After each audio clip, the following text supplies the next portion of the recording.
They were not myths. They were not primitive man. They were the crowned co-heirs with Christ who walked this earth before the flood, when the world was still young and unbroken.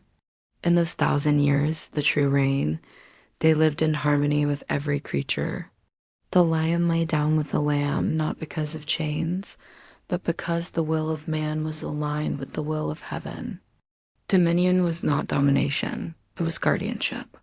In Atlantis and cities like it, free energy flowed through the air like music, scalar waves carrying life instead of noise. Water shimmered with power. Fruit trees were so abundant they burned their sweetness in daily fruit fires, feeding both body and spirit.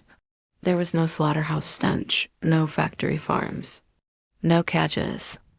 The animals were not our property. They were our companions, co-laborers, and in some cases, counselors. People walked among elephants as they would brothers. The flight of birds was not disturbed by fear, but directed by friendship. No animals was betrayed for the good of mankind, but cherished for their services and gifts as we gave back to them.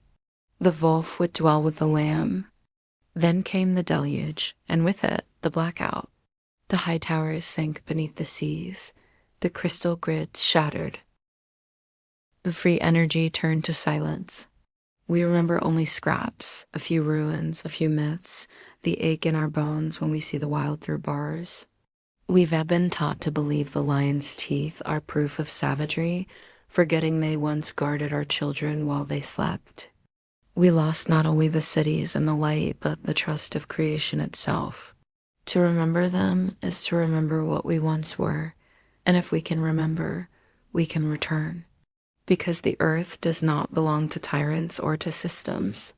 It belongs to those who will walk it in the image of its creator, and peace and plenty and dominion that heals.